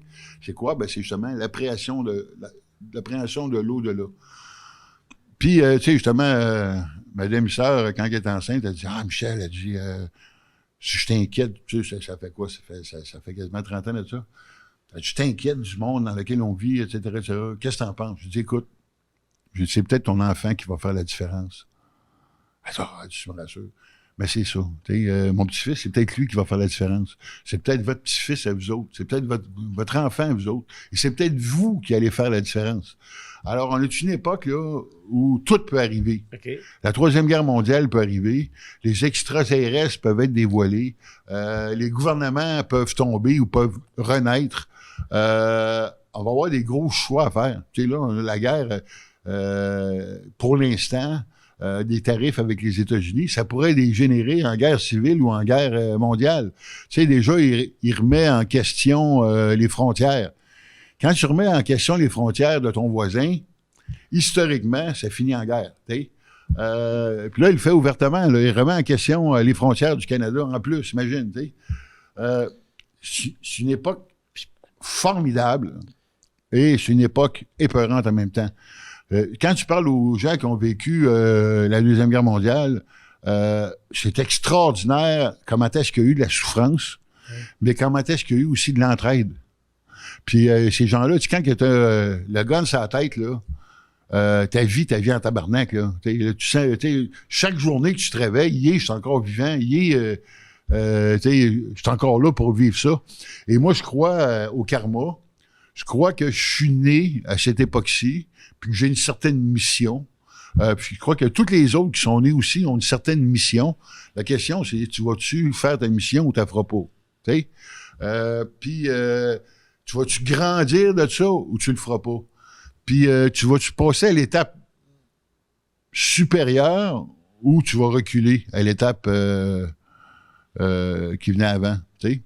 Fait que je pense qu'on va jouer notre rôle, puis on va avoir des choix à faire, puis ces choix-là vont être déterminants dans le reste de notre existence qui va au-delà de notre mort. Parce que moi, je pense que l'âme est éternelle, puis je crois vraiment qu'il y a quelque chose après. Même que je suis curieuse de la mort, parce que je suis convaincu qu'on est mieux l'autre bord qu'on est ici. Je suis pas pressé d'y aller, là. Mm-hmm. Mais au niveau spirituel, d'ailleurs, la préexistence de l'âme était dans la Bible jusqu'au 6e siècle, au concile de Nicée à Constantinople, où on a décidé du sexe des anges, puis où est-ce qu'on a décidé que la préexistence de l'âme, on scrapait ça de la Bible. Fait que c'est quand même un concept qui est assez universel. Puis justement, ce qui m'intéressait dans les religions, c'était qu'est-ce qui est universel? Qu'est-ce que tout le monde croit? Qu'est-ce qu'on partage tous, indépendamment de notre religion? Ben, on s'entend que ne fais pas à l'autre ce que tu veux pas qu'on te fasse. Mm-hmm. C'est pas mal universel, tu sais. Puis certains autres concepts, là, tu sais. Fait qu'on vit une époque formidable et inquiétante à la fois.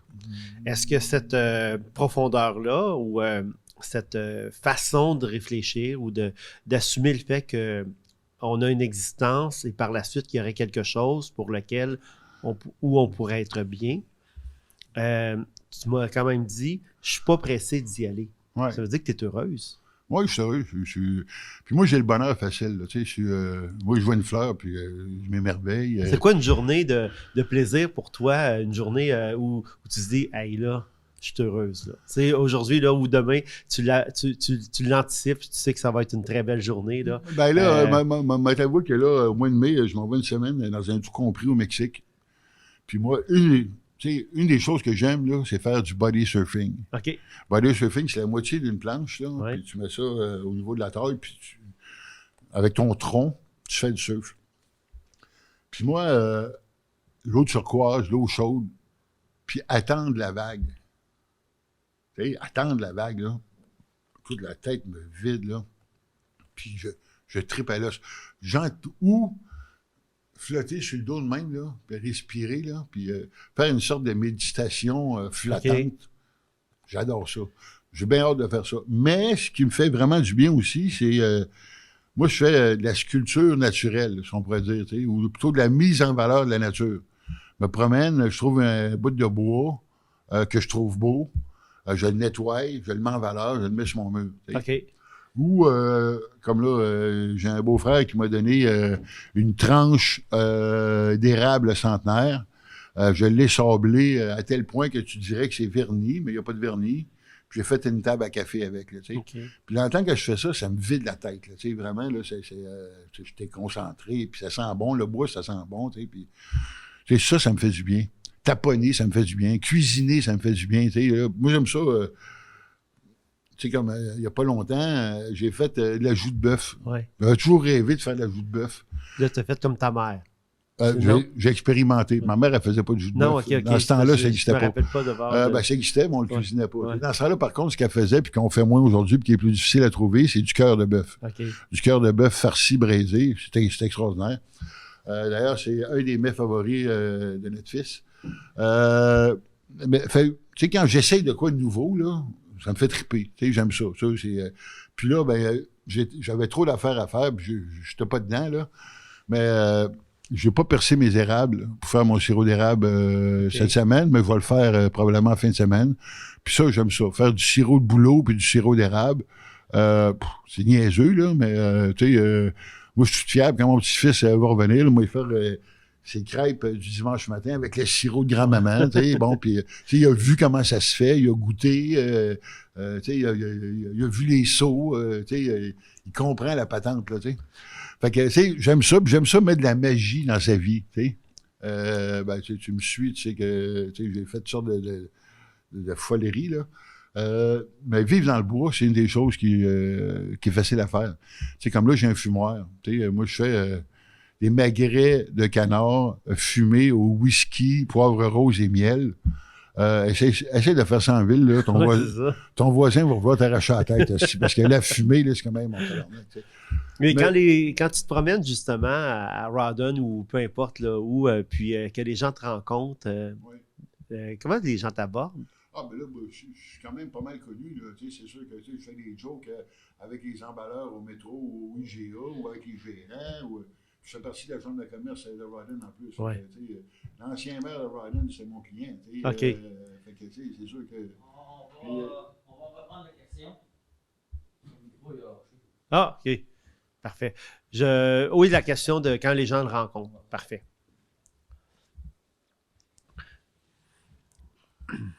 Ils disent « Ah, vous êtes plus belle en personne. » Tu veux le dire, ça. C'est bon. C'est bon. Moi, je dis pas ça.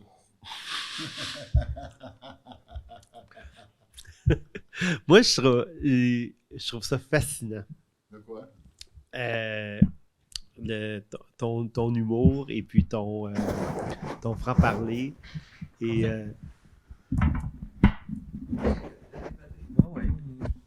Ah, c'est parce qu'elle parle beaucoup. Moi, je pose des questions pour qu'elle réponde. Testing. Oui. Micro-test. C'est un petit test. Micro-test. 1, 2. 3. 1, 2. 3. Alors, Est-ce que le micro est bon? Bon. Est-ce qu'il y a de l'écho? Co. bon, on s'amusait, mais... On s'amusait pas, on capotait, le micro était down. C'est ça. Michel, je te demandais... Ça fait drôle de dire « Parle-moi dans le micro ». Ben, c'est parce que la batterie était finie. Ben oui, c'est Alors, ça. On l'a changé, il n'y a pas de trouble avec ça. Michel, je te demandais, lorsque tu te promènes et puis Oui. que tu es en public et que Oui. les gens te rencontrent, Vous êtes tellement plus belle en personne. Non, pas vraiment. mais comment est-ce qu'ils t'abordent, les gens? Est-ce qu'ils sont gênés ou ils... il y a de tout. Ouais. Ah oui, il y a de tout. Il y a de la gêne, il y a de l'air bête. Puis, moi, je suis une has-been, hein. Je suis plus... C'est quoi une has-been? Une pour has-been, toi? c'est Parce quelqu'un que- qui est dépassé, qu'on n'invite plus. C'est quelqu'un qui... Moi, je t'invite. Bon, je sais, mais toi, t'es un média alternatif. T'es pas... Oui, mais c'est l'avenir. Ouais, peut-être. C'est l'avenir. Peut-être. OK, tu y crois pas? Non, j'y crois aussi. Mais disons qu'au moment où on se parle, là, mon aura a pâli. Sauf que, on m'a avoué, humblement, que cet automne, puis cet hiver, j'ai eu la surprise de ma vie. On m'a appelé pour me dire Oui. Madame Blanc, vous allez recevoir la médaille du couronnement du roi Charles. Mais oui, c'est quoi ça? Ben, c'est ça que je me suis dit. Voyons non, tabarnak, c'est une joke. C'est quoi, là? Tu pensais que c'était qu'on te niaisait? Oh, je pensais que c'était la caméra cachée. Une là. radio qui... Ah, ouais, ben ok. non, c'est une vraie médaille. Puis c'est pour avoir fait de quelque chose d'extraordinaire qui a amélioré ta société, ta région, ton pays, whatever. Au niveau numérique ou au niveau... C'était les deux, au niveau numérique, puis c'était aussi au niveau d'avoir utilisé mon expertise pour améliorer les droits humains. Wow. Puis c'était l'ancien chef de police du Chesneau qui avait fait Oui. la lecture de mon éloge. J'étais vraiment touché. J'étais vraiment touché. Fait que je me suis dit, je suis une has-been qui existe encore. T'sais. Ben, Dominique Moret, il adore quand tu es quand t'es en onde avec lui, quand tu fais ta chronique. Oui, mais c'est ça. On le ressent qu'il t'aime. Là. Ça, Oui, puis c'est réciproque. Oui, on Encore le ressent là, tu sais, on appelle ça la radio pirate, puis tu sais, on confond. Mais c'est quand même la plus écoutée à Québec. Je sais, puis on confond Dominique avec Filion, qui sont deux personnes complètement différentes. On s'entend que Dominique Moret, c'est pas Jeff Filion, mais dans la tête du monde de Montréal, là, c'est la même affaire. Puis dans la tête du monde de Montréal, c'est la radio pirate, c'est les méchants. T'sais. Fait que, tu sais, je suis traversé de l'autre côté de la force. Je suis passé du côté des bons au côté des méchants. Okay. Fait que... Mais si, exemple, TVA t'appelle puis ils veulent te confier une chronique dans une de leurs émissions à Salut Bonjour le samedi matin. Ça me ferait très plaisir. Bon, et puis, je veux dire, t'es pas en guerre contre ce monde-là, c'est que non. C'est toi qui te considères comme une has-been. Non, c'est eux autres qui sont en guerre. C'est eux qui m'appellent plus. Oui, c'est ça, OK. Ou quand ils m'appellent, c'est pour parler de transsexualité. Oui, parce que tu as déjà parlé du fait que tu faisais du acting, voyons, que tu pouvais faire des rôles et qu'on t'avait appelé pour faire un rôle que tu voulais pas représenter. Ah oui, je fais partie de l'UDA, puis j'ai tous mes crédits d'UDA. On m'a jamais appelé vraiment pour jouer un rôle, sauf que évidemment j'ai joué au théâtre. C'est là que j'ai eu tous mes points d'ailleurs pour les contes urbains. Okay. À la Licorne. Puis c'est moi qui avais écrit le conte en plus. Ça avait été un succès extraordinaire. Pourtant, toutes les années que j'ai faites à la TV, ben, c'était pas des crédits UDA parce que c'était de la nouvelle. OK. Fait que, tu sais, quand je faisais des chroniques techno, eux autres ne considéraient pas que c'était UDA. Puis après ça, ben, elle m'a donné pour une production américaine, elle m'a demandé de passer une audition, mais c'était pour jouer une transsexuelle, polytoxicomane, prostituée. Bon, toutes les préjugés étaient là. Oui, tout était là. C'était le gros package, là. Pourtant, ben, tu sais, d'ailleurs, c'est drôle, hein, à la Chambre de commerce LGBT, moi, j'avais dit, je suis le conseil d'administration, bon, on faisait le gala Finicia, qui en a des gens d'affaires LGBT, puis ça serait bien qu'on fasse un spécial trans. Ça serait bien qu'on montre des trans qui ont réussi leur vie. parce que moi, c'est ça qui m'a sauvé la vie. Puis c'est pour ça, entre autres, que j'ai aussi accepté qu'on fasse ma bio écrite par Jacques Langto. Puis je me disais, bon, ben là, le monde va arrêter de me poser les mêmes questions. Fait que j'irai lire ma bio, mais non, ça marche pas. Ils me posent les mêmes questions pareil. Puis on a honoré des femmes d'affaires trans, dont une dame qui s'appelle Martine Rodblatt. Martine Rodblatt, c'est une femme qui a fait son bac en droit. Puis elle est devenue l'avocate qui défendait la NASA pour le droit interstellaire. Après ça, elle a fondé SiriusXM. Après ça, elle a fondé United Robotics. Okay. Après ça, elle a fondé United Therapeutics pour sauver la vie d'une de ses enfants qui avait une maladie orpheline. Elle est allée voir une compagnie pharmaceutique. Pouvez-vous développer un médicament pour ma fille qui a une maladie orpheline et qui va en mourir? Ils ont dit non, il n'y a pas assez de monde, on veut pas faire ça. Oh, ben, gars, fuck you. Elle est allée faire sa médecine. Alors, elle est à la fois avocate, ingénieure en aérospatiale et médecin. Puis elle a développé le médicament qui a sauvé la vie de sa fille et qui a sauvé la vie de 50 autres 1000 personnes aussi. Wow. C'est une des 10 CEO qui fait le plus de cash aux États-Unis. Et on l'a honorée à Montréal, pas cet automne, l'automne dernier. Ironiquement, au moment où on se parle, elle est en train d'investir massivement avec IBM puis avec une autre compagnie aérospatiale pour développer un hélicoptère électrique. OK? Mais il n'y avait pas un esti de représentant du gouvernement du Québec ou du gouvernement fédéral qui était là, alors qu'on les a invités. Et elle a déjà investi des centaines de millions de dollars au Québec sans demander une scène du gouvernement. Mais on l'honore à la Chambre de commerce LGBT et il n'y a pas un fonctionnaire où il n'y a pas un ministre ou un député qui se déplace pour rencontrer cette femme-là, qui, de surcroît, est devenue québécoise il y a 4 ans, parce qu'une de ses nombreuses demeures est à Magog. Ce soir-là, supposément que personne n'était disponible du gouvernement du Québec ou du Canada pour venir rencontrer Mme Martine Rodblatt. D'ailleurs, je ne sais pas si tu as vu dans les journaux à un moment donné qu'il y avait un cœur qui avait été transporté par drone pour sauver la vie de quelqu'un à un hôpital de Toronto. Ça me dit quelque chose, mais je pourrais pas... Ben, le drone et le cœur, c'était elle. C'était elle. OK, parce qu'elle fait aussi... elle est intégrée, là, elle. Intégrée, tu dis? Puis, il s'avère que c'est une femme transsexuelle. Okay. Donc, tu sais, c'est pas parce que tu changes de sexe que tu deviens stupide. Si tu es stupide, tu changes de sexe, tu vas rester stupide. Si tu es brillant, tu changes de sexe, tu vas rester brillant, tu sais. Mais justement, ça me fait plaisir que tu abordes ce sujet-là de cette façon-là parce que, avec ton franc-parler, il s'est produit une période à un moment donné, je crois que c'est l'année passée, au mois de. Tu vas connaître ce que je veux aller. Il y a eu des drag queens qui se sont pointés dans des écoles et des bibliothèques et il y a eu un mouvement de contestation où là, on disait aux gens, vous êtes transphobes si vous ne voulez pas que des drag queens aillent dans les écoles alors que c'est carrément pas la même chose du tout dont on parle.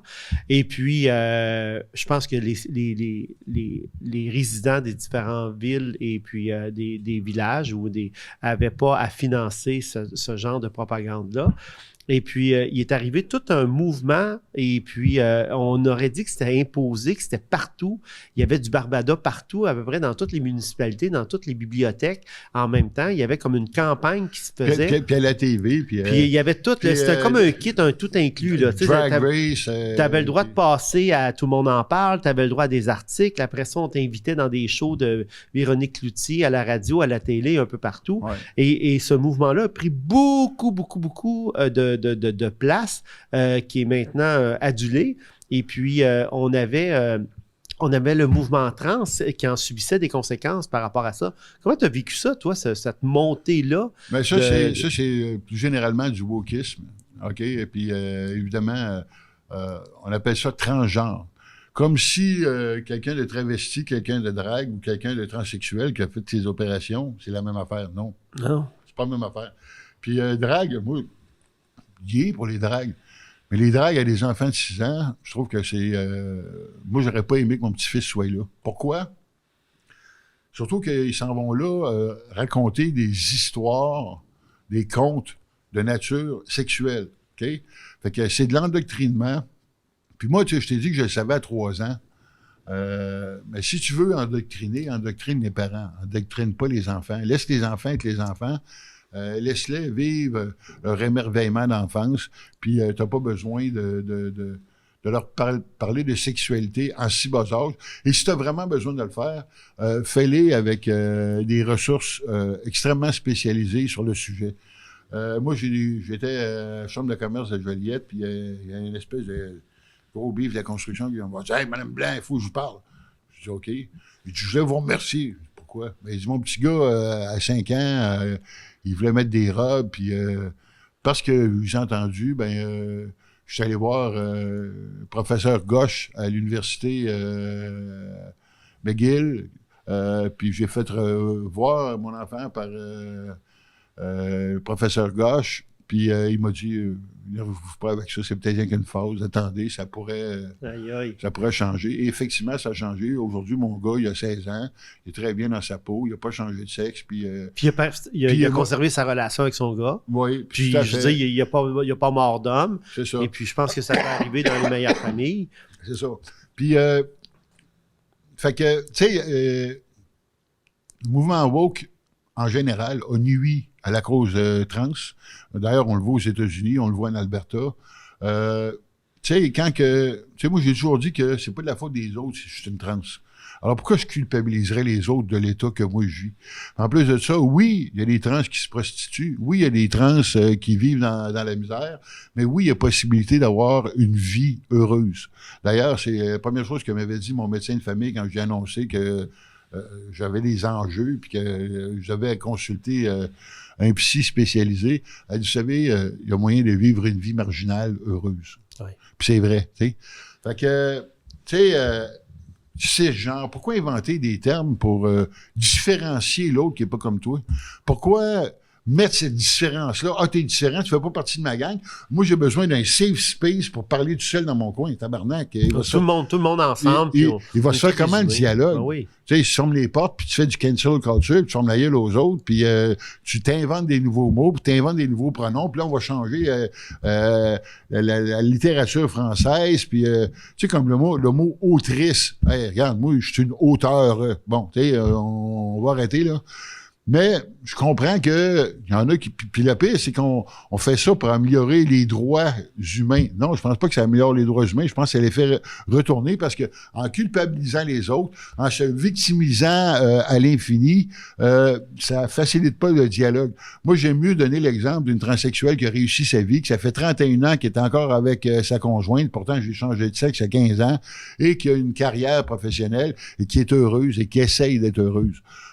Puis mon militantisme, c'est un militantisme positif. C'est pas un militantisme négatif où je vais sortir le pire pour mettre ça. En même temps, je comprends. Tu sais, la Chambre de commerce LGBT, bien de la misère à avoir de l'argent du gouvernement parce que ça va bien. C'est le gouvernement aime ça donner de l'argent au monde qui sont à lui pied, puis on fait pitié, donne-nous du cash. On va donner du cash, tu fais pitié, tu sais. Fait que c'est une manière, ouais, mais en même temps, c'est aussi une manière de continuer de faire pitié, tu sais. Puis, vu que je sais que t'es une spécialiste du web, t'es une auteure, t'es une conférencière. Qu'est-ce que les entreprises... D'ailleurs, ma dernière conférence, c'est comment faire du marketing quand tu n'as pas beaucoup d'argent. OK, ça c'est intéressant. Pour les, c'est un beau sujet. Pour les là où on est présentement, il y a plein d'entreprises qui Appelez-moi, puis ça va me faire plaisir de vous vendre la conférence.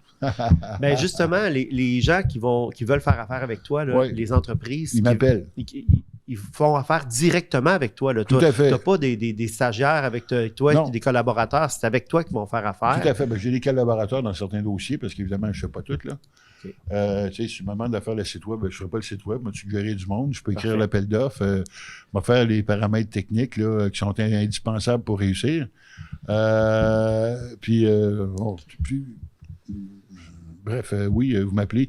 Puis je dis au monde, si vous cherchez Michel Blanc puis que vous ne me trouvez pas, je ne mérite pas que vous me téléphoniez. Ah, c'est bon. En terminant, Michel, oui. C'est quoi ton rêve? Ah, mon rêve, c'est d'avoir... c'est de continuer à partager mon savoir idéalement à des étudiants de cégep, de l'université ou à des entrepreneurs.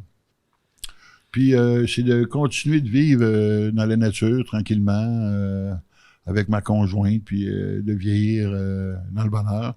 Puis, idéalement, que tous les aspects négatifs qu'on vit présentement, les angoisses de guerre économique, de guerre mondiale, de pandémie, de fin du monde, s'estompent, ou qui s'accélère, puis que finalement, on découvre le paradis sur Terre, tu sais, un des deux, tu sais.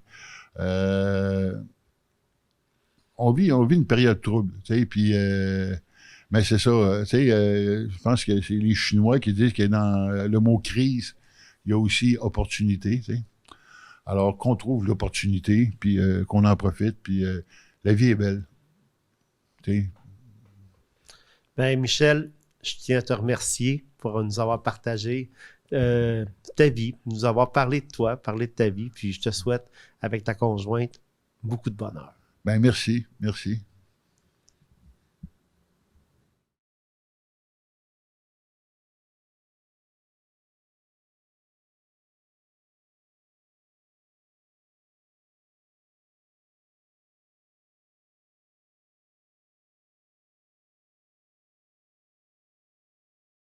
Plongez dans l'univers fascinant des plantes médicinales avec le podcast L'Apothicaire. Chaque épisode vous guide à travers les secrets des plantes médicinales afin que vous puissiez intégrer ces trésors de la nature dans votre quotidien. Que vous soyez débutant ou connaisseur, L'Apothicaire vous propose un voyage sensoriel et scientifique au cœur des plantes médicinales bienfaisantes.